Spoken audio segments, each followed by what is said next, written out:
Hey guys, how you doing? Chris Rod. Today we're back inside of the garden, inside of our food forest area here located in West El Paso, West Texas and El Paso. And today we're going to be simply talking about, we're going to be sowing some sweet potato slips today. Now I've got to clear out this bed. The amazing part about this bed is all of this, other than my garlic and my onions, grew back on its own. The flowers, those are some perennials that we planted last year. We've actually got a tomato plant in here that, you know, because there was a tomato plant that we had here last year. This was obviously my raised tomato bed, but I got to clear it out. We're going to put our sweet potato bed here because we implement crop rotation. And unfortunately, you can't grow nightshades like tomatoes and your sweet potatoes. You can't grow them next to each other. They're not companion plants, if you will. And if you've had success doing that, then by all means, please leave a comment below and correct me. But we're going to clear this out. I'm not going to waste this. What I'm going to do is transplant this to other parts of our either food forest, or I'm going to throw it back there into our garden bed, you know, guys, so that way we can salvage what we've got already growing. Y'all stay tuned. All right, so you guys can see we cleared out this bed, everything except for the onions and the onions. This is gonna be our sweet potato bed, and if you guys happen to follow us on Instagram, I don't believe I made a YouTube video about it last year, but we grew sweet potatoes in that bed over there.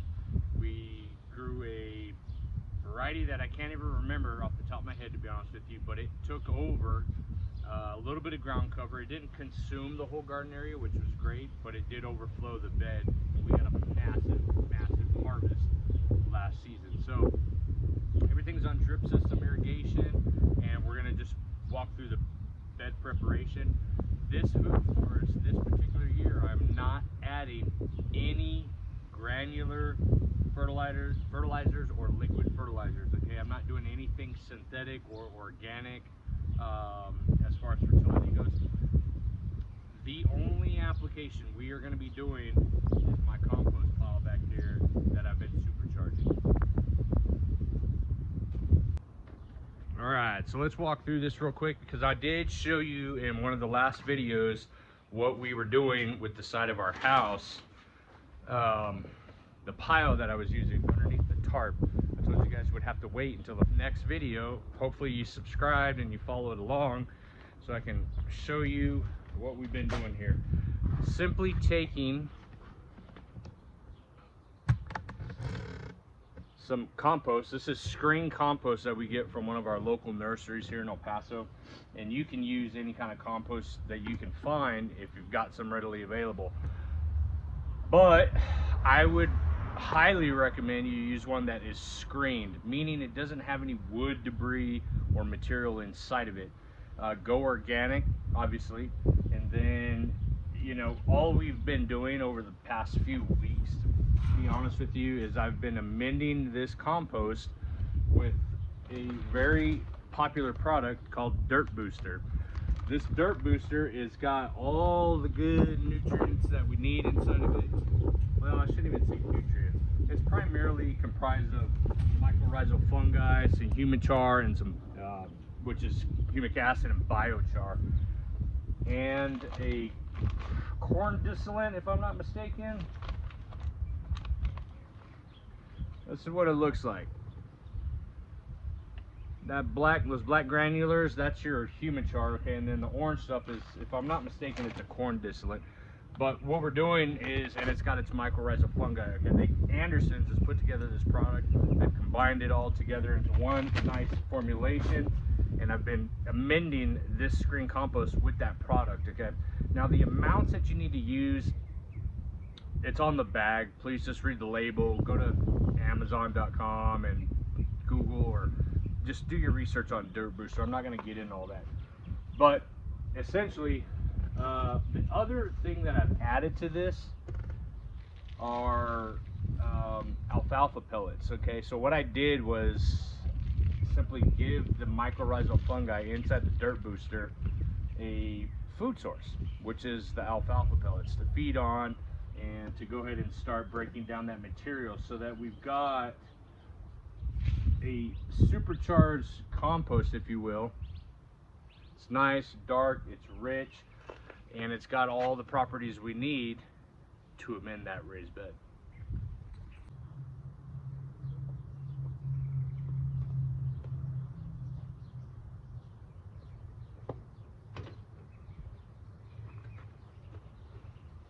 All right, and the camera's too low.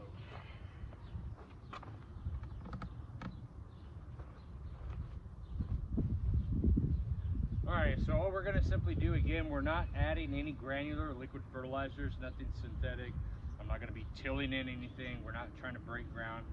And we're gonna simply take, this might be hard to tell.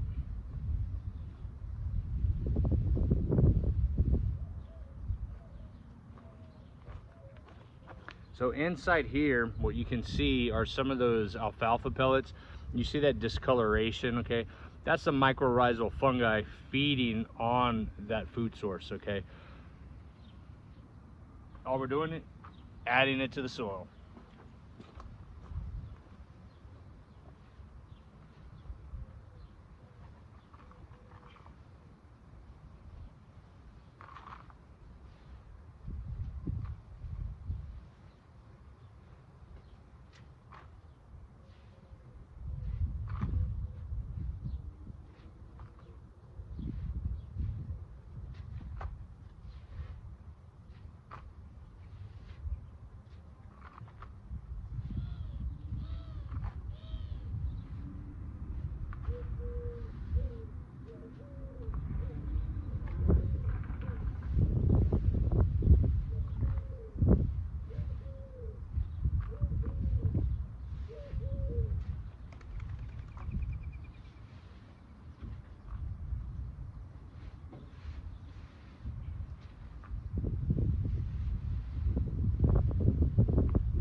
Top like I'm doing right now, or you can mix it in, whichever your preference.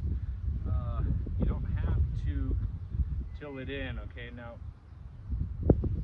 I'm just giving you guys some examples of what you can do, what you can't do. Totally up to you. So, today, I'm just adding it to the top layer here.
Get to it, guys. Up. All right, so we got everything cleared out. The soil's been amended. Again, I did not add any fertilizers, whether it be liquid or granular. We've got two different varieties of sweet potatoes that I wanted to try this year. And if I'll look up before I end the video on which ones we sowed last year. But I get these from the Steel Plant Company. Check that out online. Very reputable source.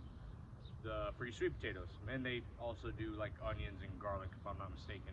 Don't quote me on the onion or the garlic, but definitely the onions.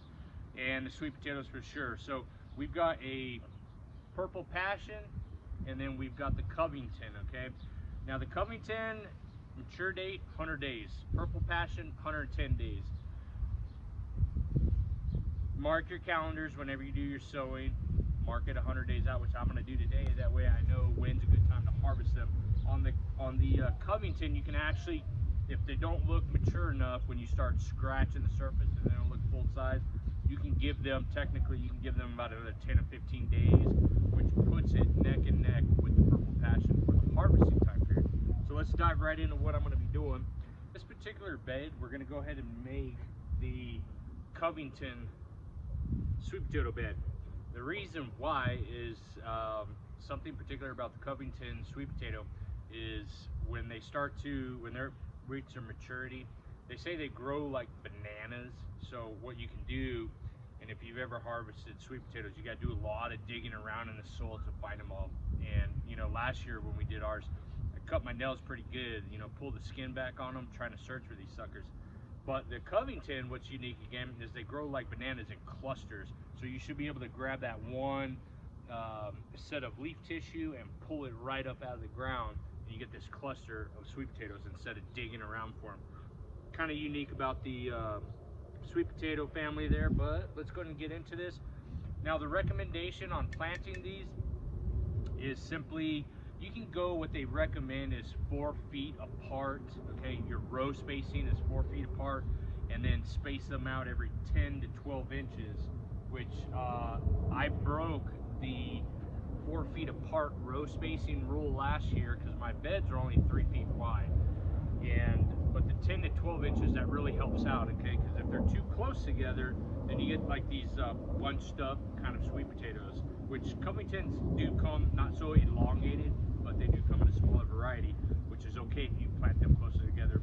I wouldn't go less than 10 inches, but keep them about 10 inches. But the 3 foot roll, I'm gonna do, this is about 8 inches coming off this wood and 8 inches coming off that side. I'm gonna go 5 this way, 5 on that side. I'm gonna put 2 in the middle because we have 12 different plants. The spacing between each one though is going to be about 10 to 12 inches though. The way I measure that is my drip tape here has got a spacing. The actual drip device under each one of these is 6 inches. So I take my dowel, my paintbrush, and I'm going to go ahead and create an indentation down in here. Got 1.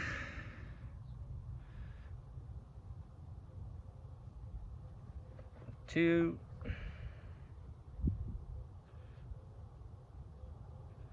3.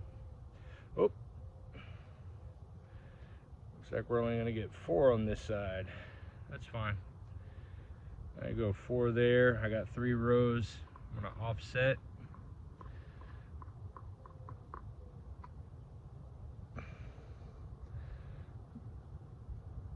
I don't know if you guys can see this, but the drip is right there. 6 inches to the next one, 6 inches to the next one. That gives me 12 inches of space. And then this will be the 3rd one. And then on this side, we're just going to copy that 1st row right there.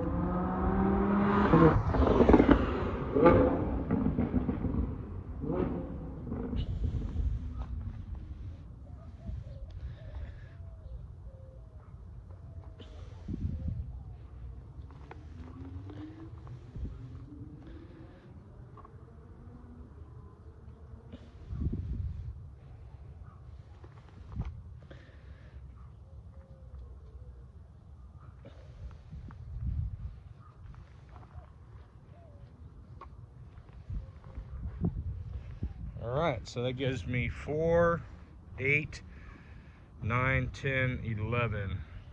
That'll work. So after I do that, I'm gonna go ahead and select some of these guys.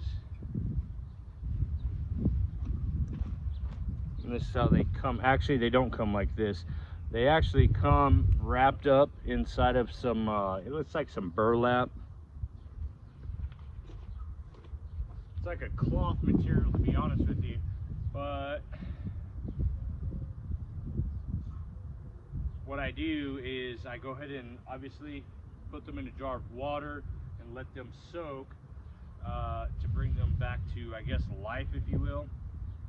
And then simply lay these suckers down, which these are not. These holes aren't deep enough.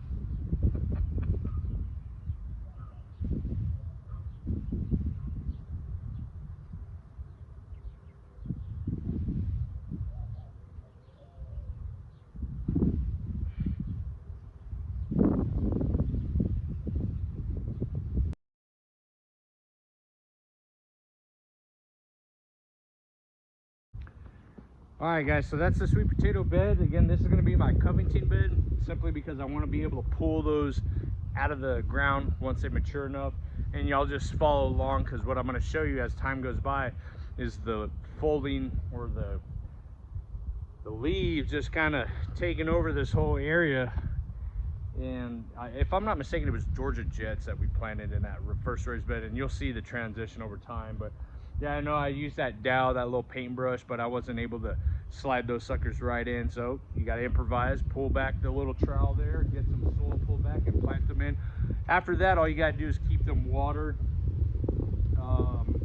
As far as the watering goes, sweet potatoes in general don't like a lot of moist or damp soil. I've learned that over time with potatoes. But with my drip system, what we do, and the success I had last year, was, you know, the system goes off 3 times a week, mornings only. It runs for an hour. Now, as far as the gallons per minute, it usually translates anywhere from 10 to 15 gallons per week, if I'm not mistaken. But either way, y'all stay tuned. I'll keep y'all posted on that. Again, we didn't do any fertilizing this year.